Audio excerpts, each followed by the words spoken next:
اسلام کے ہم ہیں شیدائی، ہم فرقہ پرستی کیا جانیں، ہم لوگ صحابہ والے ہیں، ہم تعزیہ دانی کیا جانیں۔ السلام علیکم دوستو، آج کے اس ویڈیو میں ہماری سماج، ہماری سوسائٹی، معاشرے کے اندر جو سب سے بڑا خرافات، رسم و رواج نے جنم لے لیا ہے اور جس کی آڑ میں شرک ہونے لگا ہے، اسے تعزیت کہتے ہیں۔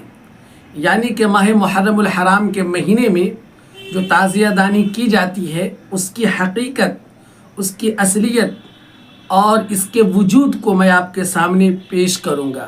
یہ تعزیہ کس زمانے سے، کس دور سے یا پھر کس ولی سے ہے یا کس بادشاہ سے ہے، ان باتوں کا کلیئر ہونا بہت ضروری ہے، انکشاف ہونا بہت ضروری ہے، اس لیے کہ ہمارے نوجوان اور ہماری نوجوانی نسلیں آج کے ڈیٹ میں تعزیہ دانی کو لے کر سماج کے اندر، سوسائٹی کے اندر گمراہیت کو عام کر رہے ہیں، اور اس تعزیہ دانی سے بہت ہی زیادہ نقصان پہنچ رہا ہے۔ مسلمانوں کا ایمان لٹتا چلا جا رہا ہے، اور مسلمان تعزیہ دانی کے چکر میں آ کر اور اس کے آڑ میں آ کر اللہ تبارک و تعالیٰ کے ساتھ شرک کر بیٹھتا ہے۔ اس لیے اس کی حقیقت کو جاننا بھی بہت ضروری ہے۔ دیکھیے، یوم عاشوراء کے دن ماہ محرم الحرام کی 10 تاریخ کو امام حسین رضی اللہ تعالیٰ عنہ کے نام سے تعزیہ بنانا، تعزیہ نکالنا اور تعزیہ پر ڈھول بجانا، ناچ کرنا، تاشے بجانا وغیرہ وغیرہ، یہ سب شرعاً ناجائز اور حرام ہے۔ میں آپ کو بتاؤں، بریلوی مسلک کے اعلیٰ حضرت امام احمد رضا خاں بریلوی رحمۃ اللہ علیہ نے بھی اپنی کتاب فتاوی رضویہ جلد نمبر 24 میں یہ صاف صاف لکھا ہے کہ تعزیہ بنانا حرام ہے اور تعزیہ نکالنا، تعزیہ پر ڈھول بجانا وغیرہ وغیرہ یہ سب ناجائز ہے۔ میرے محترم، کہنے کا مطلب یہ ہے کہ آج کے ڈیٹ میں جو بھی مسلمان اللہ تعالیٰ کے ساتھ شرک کر لے، میں شرک اس لیے کہہ رہا ہوں کہ جب تعزیہ دانی ہوتی ہے اور تعزیہ نکلتا ہے گاؤں سے باہر، تو آپ نے اکثر لوگوں کو دیکھا ہوگا، اکثر مسلمانوں کو دیکھا ہوگا اور غیر مسلموں کو بھی دیکھا ہوگا کہ جب اس کے دروازے تک یہ تعزیہ پہنچتا ہے، وہ سب چڑھاوا چڑھاتے ہیں، اگربتیاں جلاتے ہیں، کچھ پیسے چڑھاتے ہیں، کچھ مٹھائیاں چڑھاتے ہیں، اور اس کے لیے جو ہے مطلب پرارتھنا کرتے ہیں، ہاتھ جوڑتے ہیں، اور یہ سب کچھ کانسیپٹ مسلمانوں کے اندر بھی آ رہا ہے۔ اس لیے میں کہہ رہا ہوں کہ تعزیہ اب جو ہے یہ شرک ہے۔ دیکھیے، تعزیہ بنانے والا شخص، اس میں شریک ہونے والا شخص اور تعزیہ کے ڈھول پر ناچ تماشے کرنے والا شخص اپنی قبر کو یاد کرے اور اپنے قبر کے منظر کو اپنے ذہن میں بٹھائے۔ جس طریقے سے آج تم تعزیہ پر ڈھول بجاتے ہو، اللہ نہ کرے تمہاری قبر میں فرشتے تمہارا ڈھول بجا دیں۔ آئیے میں سیدھی سیدھی بات کروں، اس تعزیے کی حقیقت کیا ہے اور کس زمانے اور کس دور سے ہے۔ غور سے سنیے، پوری ویڈیو پر آپ کو رہنا ہے، پوری ویڈیو کو واچ کرنا ہے، اور ویڈیو کو اور مسلمانوں تک شیئر بھی کرنا ہے تاکہ اور مسلمانوں کی سمجھ میں یہ ساری باتیں ضرور آ جائے۔ ایک بادشاہ گزرا ہے جس کا نام تیمور لنگ ہے۔ تیمور لنگ 1336 عیسوی میں پیدا ہوا تھا اور 1405 عیسوی میں انتقال کر گیا۔ تیمور لنگ بہت بڑا ظالم بادشاہ تھا۔ ان کی جب جیونی آپ پڑھیں گے تو پتہ چلے گا کہ ان کی جیونی میں لکھا ہوا ہے کہ تقریباً تیمور لنگ نے اپنی فوج، اپنی لشکر کے ساتھ مل کر جو انسانوں کا خاتمہ کیا، قتل و غارت کیا، ان میں تعداد تقریباً 3 کروڑ کی ہے۔ شاید 3 کروڑ یا اس سے زیادہ یا اس سے کم بھی ہو، لیکن اتنا قتل و غارت انہوں نے تیمور لنگ نے مچا دیا اس دنیا کے اندر۔ تیمور لنگ جب پیدا ہوا تو کچھ دن کے بعد ان کے والد فوت کر گئے، دنیا سے چلے گئے، یہ یتیم ہو گیا۔ پھر کچھ دن کے بعد ان کی ماں بھی چلی گئی۔ اب ان کے سر پر نہ ماں کا سایہ اور نہ باپ کا سایہ ہے۔ ایسے میں تیمور لنگ چھوٹا موٹا چوری کرنا شروع کر دیا اور چور اچکوں کے ساتھ رہنے لگا۔ چوری کرتے کرتے بڑا ڈاکہ ڈالنے کی سازش کرنے لگا، اور ایک وقت آیا کہ بڑا ڈاکہ ڈالا اور آپ کہہ لیجئے لٹیرا بن گیا۔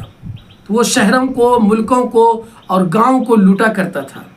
دھیرے دھیرے تیمور لنگ سردار بن گیا اور اپنی فوج کا، اپنی لشکر کا، یا آپ یہ کہہ لیجئے کہ چوروں کی جو جماعت تھی اس کا یہ سردار ہو گیا، اور جس گروہ میں یہ رہتے تھے اس گروہ کا یہ ہیرو بن گیا۔ دھیرے دھیرے اس کی خواہش اور بڑھی اور چاہت پیدا ہوئی کہ ہم کیوں نہ بادشاہ بن جائیں، ہمارے اندر کوئی ملک کیوں نہ ہو۔ ایسی صورت میں لوٹ پاٹ کرتے کرتے تیمور لنگ بادشاہ بھی بنا۔ لیکن تیمور لنگ جب ہندوستان آیا تھا تو ہندوستان میں جو کشمیر کے بارڈر پر وہ آیا تو کشمیریوں میں اتنا قتل و غارت کیا کہ کشمیری مسلمانوں کو قتل کر دیا، اور کشمیری عورتوں کو، جو مسلمان عورتیں تھیں، اس کے ساتھ بدسلوکی کی، حتیٰ کہ تیمور لنگ اور اس کی فوج نے مسلمان عورتوں کے ساتھ جو کشمیر کی رہنے والی تھی ان کے ساتھ ایسا ویوہار کیا اور ایسا سلوک کیا جو بالکل نازیبا ہے، ہم کہہ نہیں سکتے، اتنا بڑا ظالم بادشاہ تھا۔ تو کہنے کا مطلب یہ ہے کہ تیمور لنگ ہر سال امام حسین رضی اللہ تعالیٰ عنہ کے مزار پر پہنچتا تھا اور زیارت کرتا تھا۔ ایک سال ان کی طبیعت خراب ہو گئی جس کی وجہ سے جانا کینسل ہو گیا۔ تو تیمور لنگ کی بادشاہت میں بہت سارے لوگ رہا کرتے تھے، جس کو پیو کہتے ہیں، وزیر کہتے ہیں، وغیرہ وغیرہ۔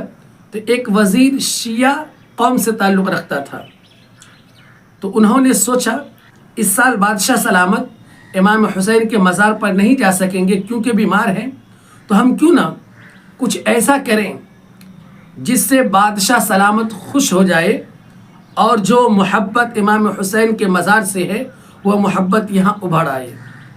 اس شیعہ وزیر نے کاریگروں کو بلایا، کلاکاروں کو بلایا اور ان سے کہا کہ تختہ وغیرہ سے، بانس وغیرہ سے تم امام حسین کے مقبرہ جیسا ایک مقبرہ تیار کرو۔ پھر کاریگروں نے، کلاکاروں نے امام حسین کے مقبرہ جیسا ایک مقبرہ تیار کیا جسے تعزیہ کا نام آج دیا گیا ہے۔ یوم عاشوراء کے دن شیعہ وزیر نے اس تعزیہ کو تیمور لنگ بادشاہ کے سامنے پیش کیا۔ جب بادشاہ نے اس کو دیکھا تو بہت خوش ہوا اور شیعہ وزیر کو انعام بھی دیا۔ دیکھنے کے بعد اس کی محبت جاگ اٹھی۔ تیمور لنگ بادشاہ نے کہا چلو اس کو تہہ خانے میں رکھ دو، یعنی کہ محل کے اندر جو ایک ہال ہے، تہہ خانہ ہے، اس کے اندر رکھ دو، کہیں لے جانے کی کوئی بات نہیں رہے گی۔ چنانچہ ایسا ہی ہوا کہ اس تعزیہ کو رکھ دیا گیا۔ لیکن پھر آئندہ سال پھر نکالا گیا، نکالنے کے بعد بادشاہ کے سامنے رکھا گیا۔ اب لوگوں کی خواہش ہوئی کہ بادشاہ سلامت میرے گھر تک آنا چاہیے، میرے گھر تک آنا چاہیے۔ تو دھیرے دھیرے یہ تعزیہ گھومنے لگا اور دھیرے دھیرے ایک دوسرے کے گھر تک ہوتے آج کے ڈیٹ میں یہ تعزیہ پورے ہندوستان میں گھوم رہا ہے، پورے پاکستان اور پورے بنگلہ دیش میں گھوم رہا ہے۔